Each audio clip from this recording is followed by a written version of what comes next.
Hello everyone. तो दोस्तों एक बार फिर से जैसे वंस मोर कहते हैं ना, तो एक बार फिर से यहाँ पर ये जो जेके पोपी की ओर से एमएमपीएसडब्ल्यू के रिगार्डिंग में जो नोटिस निकल कर आया है ना, इसको मैं फिर से आपके साथ शेयर कर रहा हूँ। और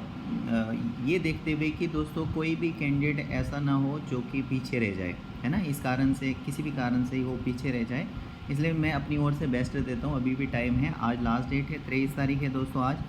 जिनका भी यहाँ पर एफएमपीएसडब्ल्यू एमएमपीएसडब्ल्यू की जिन्होंने भी पहला राउंड फर्स्ट राउंड अटेंड किया हुआ, उनको जो सीट मिली है उसकी एडमिशन के लिए आज 23 तारीख है लास्ट डेट। 4 बजे तक वो उस कॉलेज में विजिट कर सकते हैं अपने ओरिजिनल डॉक्यूमेंट्स लेके। अब यहाँ पर देखिए सेकेंड राउंड में हिस्सा कौन ले सकता है, तो थोड़ा जल्दी बता देता हूँ क्योंकि ऑलरेडी मैंने डिटेल भी बता चुका हूँ आपके साथ। अब यहाँ पे लिखा है कि कौन यहाँ पर सेकेंड राउंड में हिस्सा ले सकते हैं। तो देखो दोस्तों, फर्स्ट राउंड में जो सीटें खाली रहती हैं, तो सेकंड राउंड में वो सीटें जो है फिलअप की जाती है जेके भोपी की ओर से। आप सिंपल तरीके से समझिए, ठीक है। जेके भोपी की ओर से जो सीटें खाली रहती हैं, जो पहले राउंड में आपको सीटें वगैरह दी गई होंगी, तो जो सीटें मिली, मान लीजिए कि आपने ज्वाइन नहीं किया किसी भी कारण से, तो वहाँ पर क्या है, वो सीटें खाली रहती हैं, तो फिर आधी सीटें फिल हो जाती हैं, आधी खाली हो जाती है। इस तरह से दूसरे राउंड में वो जो सीटें जितनी भी खाली रहती हैं वो फिलअप की जाती है। और ये कब होगा सेकंड राउंड, तो इसके बारे में बताया गया जेके बोपी की ओर से 27 से लेकर 29 तक आपकी यहाँ पर जो काउंसलिंग है सेकंड राउंड एफएमपीएसडब्ल्यू एमएमपीएसडब्ल्यू का, ये यहाँ पे होने वाला है, ठीक है। सीट मैट्रिक्स आ जाएगा, उसमें पता लग जाएगा कितनी क्या सीटें जो हैं अभी खाली है, वो सारी चीज़ें। अभी सीट मैट्रिक्स नहीं आया है सेकेंड राउंड का, तो वो भी आ जाएगा। अब यहाँ पे लिखा गया कि ये जो नीचे कैंडिडेट्स हैं वो एलिजिबल होंगे सेकेंड राउंड ऑफ काउंसलिंग में पार्टिसिपेट करने के लिए। क्या लिखा है, कैंडिडेट जिनको फर्स्ट राउंड में सीट नहीं मिली है वो सेकंड राउंड में आ सकते हैं। और नीचे और भी कंडीशंस हैं, ये सारी हम पढ़ लेते हैं। देखो क्या लिखा है, candidates who didn't get any seat in the first round. यानी लाइक अगर आपने मान लीजिए अभी रजिस्ट्रेशन किया ही नहीं है, फर्स्ट राउंड आपने बिल्कुल अटेंड नहीं किया, बिल्कुल रजिस्ट्रेशन तक नहीं की है, कोई फीस वगैरह पे नहीं की है, तो आप फ्रेश हैं अभी दोस्तों, आप सेकेंड राउंड में पार्टिसिपेट कर पाएंगे। उसके बाद लिखा है candidates who have allotted seat, मतलब आपको जिनको सीट मिल गई है, पहले राउंड काउंसलिंग आपने अटेंड किया, उसमें सीट भी आपको मिल गई है, आपने कॉलेज भी जो है ज्वाइन कर लिया हुआ है, कॉलेज भी आपने ज्वाइन किया, सीट भी आपको मिली, कॉलेज भी ज्वाइन किया, और आपने क्या किया, विलिंगनेस फॉर अपग्रेडेशन को आपने सबमिट किया हुआ है जेके बोपी पोर्टल के ऊपर। तो दोस्तों आप सेकेंड राउंड में फिर से अगर पार्टिसिपेट करना चाहते हैं तो कर सकेंगे, ठीक है ना। अगर आपने सीट मिली है, आपने कॉलेज भी ज्वाइन किया, लेकिन विलिंगनेस जाहिर की है अपग्रेडेशन के लिए, कुछ चेंज करने के लिए आगे, तो आप सेकंड राउंड में पार्टिसिपेट कर पाएंगे। उसके बाद लिखा है candidate who have been allotted a seat, वो कैंडिडेट्स जिनको सीट मिली है पहले राउंड में लेकिन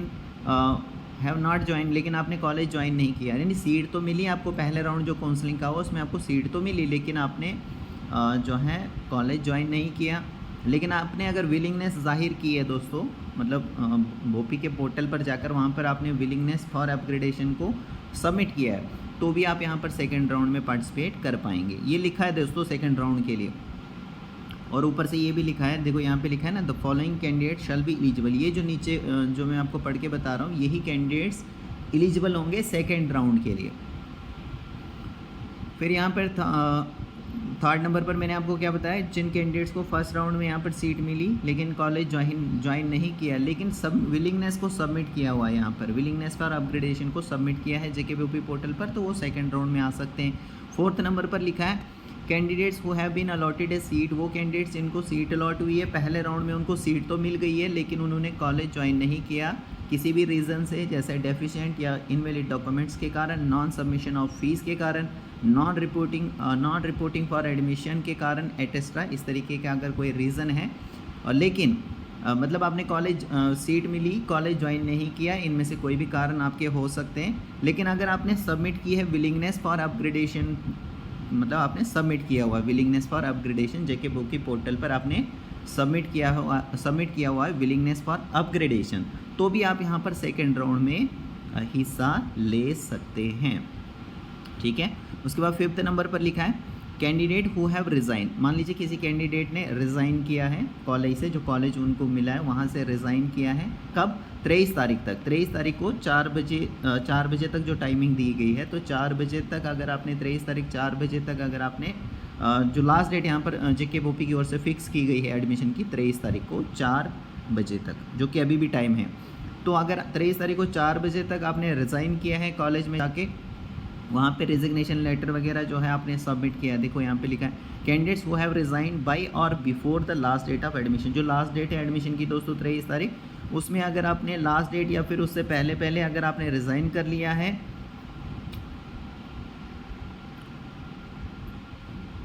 of the allotted seat of first round, जो आपको अलॉट हुई ना सीट दोस्तों फर्स्ट राउंड में,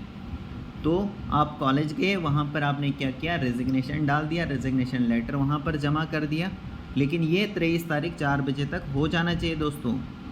23 तारीख या फिर उससे पहले पहले अगर आपने कर दिया तो अच्छी बात है, लेकिन 23 तारीख को 4 बजे तक अगर आप ऐसा करते हो तो भी आप यहाँ पर सेकंड राउंड में पार्टिसिपेट कर सकते हो। ये मैं आपको अच्छे से बार बार इसलिए बता रहा हूँ ताकि दोस्तों आपको हेल्प हो सके। उसके बाद यहाँ पे लिखा है कि जिन भी कैंडिडेट्स ने एंट्रेंस टेस्ट दिया है जेके भोपी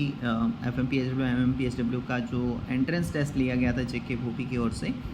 तो जिन्होंने भी एंट्रेंस टेस्ट दिया है लेकिन अभी रजिस्टर वगैरह नहीं किया है, पहले राउंड में मान लीजिए कि आपने रजिस्टर नहीं किया है, कोई भी फ़ीस वगैरह भी पे नहीं की है, तो आप भी यहाँ पर सेकंड राउंड में आओगे, लेकिन आपको यहाँ पर सबमिट करनी पड़ेगी काउंसलिंग फ़ीस 1000 रुपये, क्योंकि आपने तो नहीं किया ना, आप फ्रेश हो, अभी तक रजिस्ट्रेशन भी नहीं किया है, तो सेकंड राउंड में आप पार्टिसिपेट करोगे तो आपको 1000 रुपये की जो फ़ीस है दोस्तों वो पे करनी पड़ेगी और प्रेफरेंस डालने के लिए, तभी जाकर आप सेकेंड राउंड में प्रेफरेंस वगैरह जो चॉइसेस वगैरह हैं वो आप यहाँ पर डाल पाएंगे। ठीक है, तो ये है दोस्तों सेकंड राउंड का। उसके बाद जो थर्ड राउंड का होगा फिर इसी तरीके से वो मैं आपको बाद में आपके साथ शेयर कर लूँगा। फिलहाल ये सेकंड राउंड अभी होने वाली है और इसमें सेकंड राउंड में कौन कौन पार्टिसिपेट कर सकता है वो मैं आपको बार बार इसलिए बता रहा हूँ कि अगर आपने विलिंगनेस जाहिर नहीं की है, जेके भोपी पोर्टल के ऊपर जाकर आपने विलिंगनेस जाहिर नहीं की है फॉर अपग्रेडेशन, तो आप कर लीजिए दोस्तों। 4 बजे तक आज लास्ट टाइम है, अदरवाइज़ आप बाद में फिर हिस्सा नहीं ले पाएंगे, आपको प्रॉब्लम फेस होगी। तो जो बार बार कमेंट करते हैं डायरेक्ट पूछकर, उनसे भी तो यही रिक्वेस्ट रहेगी बार बार कि कम से कम भाई एक बार देख लो, कंप्लीट देख लो, उसके बाद फिर आपको कोई डाउट रहता है तो मैं हेल्प करने के लिए रेडी हूँ। Okay, so thank you very much.